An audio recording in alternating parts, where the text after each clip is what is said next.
नमस्कार दोस्तों। राहुल गांधी एक उभरते हुए नेता हैं, ये हर कोई जानता है।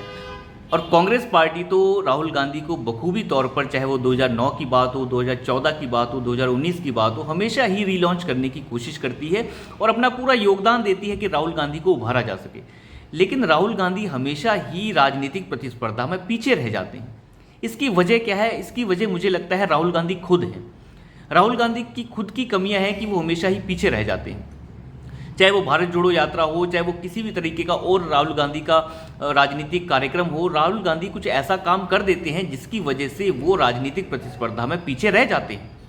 मैं बात कर रहा हूं राहुल गांधी के कल की ही। फिलहाल जब चुनाव आयोग ने ये ऐलान किया कि जो राज्यों के चुनाव हो रहे हैं, 5 राज्यों के चुनाव हो रहे हैं, छत्तीसगढ़ के हो रहे हैं, मध्य प्रदेश के हो रहे हैं, राजस्थान के हो रहे हैं, तो राहुल गांधी ये कह रहे हैं कि हम जो है अगर जीत गए इन राज्यों में, हम जाति जनगणना करवाएंगे, हम बताएंगे ओबीसी की भागीदारी कितनी है और कितनी नहीं है। ये वही कांग्रेस पार्टी है जिसने कभी भी जाति जनगणना का समर्थन ना तो किया, ना तो उसने कभी ओबीसी वोटों की परवाह की। कांग्रेस के पास हमेशा ही अति पिछड़ा वर्ग का वोट रहता है और साथ ही साथ पहले जो वोट रहा है, अति पिछड़ा वर्ग हो, चाहे वो स्वर्ण वोट हो, ब्राह्मण वोट हो, वो हमेशा ही कांग्रेस पार्टी के साथ रहे। लेकिन अब ये वोट कांग्रेस पार्टी से छिटक चुके हैं और उत्तर प्रदेश में तो पूरी तरीके से छिटक चुके हैं। जितनी भी ये छोटी पार्टियां जो निकल कर आई हैं मंडल से, और चाहे वो लालू की पार्टी हो, नीतीश की पार्टी हो, मुलायम की पार्टी हो, इन सभी ने कांग्रेस के वोट को छीन लिया है और पश्चिम बंगाल में ममता बनर्जी ने छीन लिया है। तो कांग्रेस पार्टी को ऊपर लाने की जो कोशिशें राहुल गांधी कर रहे हैं वो सारी की सारी नाकाम इसीलिए हो रही हैं क्योंकि राहुल गांधी के पास कोई विचारधारा नहीं है। चाहे भारतीय जनता पार्टी की बात करें तो उसके पास एक विचारधारा है, बिल्कुल पुरानी विचारधारा कि हम जो है राष्ट्रीय हैं और हम जो है एक तरीके से राष्ट्रवाद की विचारधारा से प्रेरित हैं और हम इससे ज़्यादा कभी भी कॉम्प्रोमाइज़ नहीं करेंगे। हम 370 के बारे में ये सोचते हैं, हम उसके बारे में सोचते हैं, कश्मीर के बारे में सोचते हैं, राम मंदिर के बारे में सोचते हैं। वो एक सीधी सादी विचारधारा है जो एक तरफ की है, उसमें उन्होंने सीधा जो है एक पीएचडी कर रखी है। लेकिन कांग्रेस पार्टी बार बार अपनी विचारधारा से हिलने की वजह से जो है अपने वोटों को साध नहीं पा रही है। राहुल गांधी की मैं बात करूं तो कभी वो कूली बन जाते हैं, कभी ट्रक ड्राइवर, तो कभी मैकेनिक बन जाते हैं, कभी धान रुपाने लग जाते हैं। ये सारी हरकतें उन्होंने पहले कभी नहीं की, लेकिन आजकल वो कभी कभी जनेऊ दारू बन जाते हैं, कहते हैं कि मैं ब्राह्मण हूं, और कभी कभी वो सावन महीने में मटन खाने लग जाते हैं, चंपारण मटन बना रहे हैं।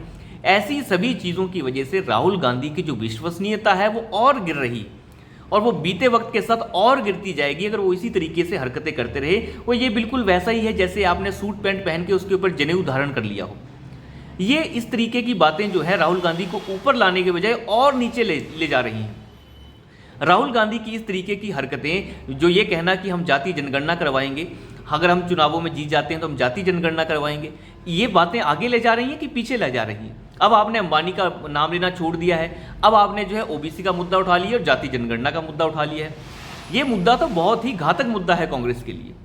आप मुझे इतना बताइए कि आपने अंबानी की मुद्दा जो है 6 महीने उठाया, उसके बाद आपने उसे छोड़ दिया। अगर उसमें कुछ भी सच्चाई होती तो आप उसे पकड़े रखते, आप उस मुद्दे को जाने नहीं देते। कांग्रेस पार्टी इतनी कमज़ोर पार्टी नहीं है और उसकी कमज़ोरियों को आपको देखना चाहिए और उसका फ़ायदा उठाकर उसे और ऊपर लाना चाहिए, लेकिन आप वो कर नहीं रहे हैं। आप और नेगेटिव बातें कर रहे हैं। भारत जोड़ो यात्रा में ऐसे लोगों को आप शामिल कर लेते हैं जो भारत विरोधी बातें करते रहे। आपको क्या ज़रूरत है ऐसे लोगों की?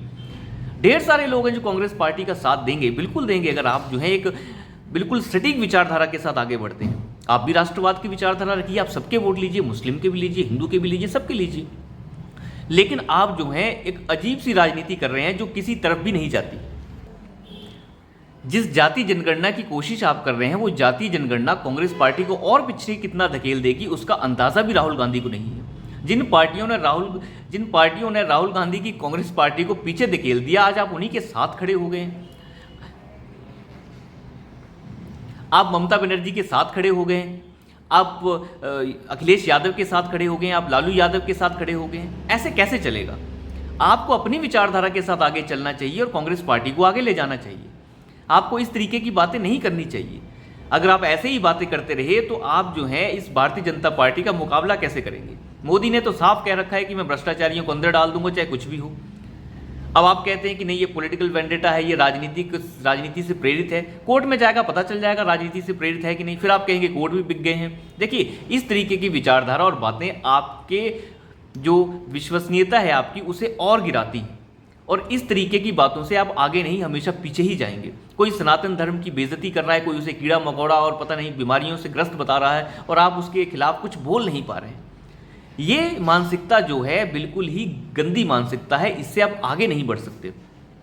आप मुस्लिम के पक्ष में भी खड़े हुइए, आप हिंदू के पक्ष में भी खड़े हुइए, आपको वोट ज़रूर मिलेगा। लेकिन अगर आप ट्रक ड्राइवर बन रहे हैं, कभी धान की रुपाई कर रहे हैं, कभी कुछ कर रहे हैं, कभी कुछ रह गए, देखिए इन चीज़ों से कोई भी खास फर्क नहीं पड़ता, बल्कि आपकी जो साख है वो और ज़्यादा गिर जाती है।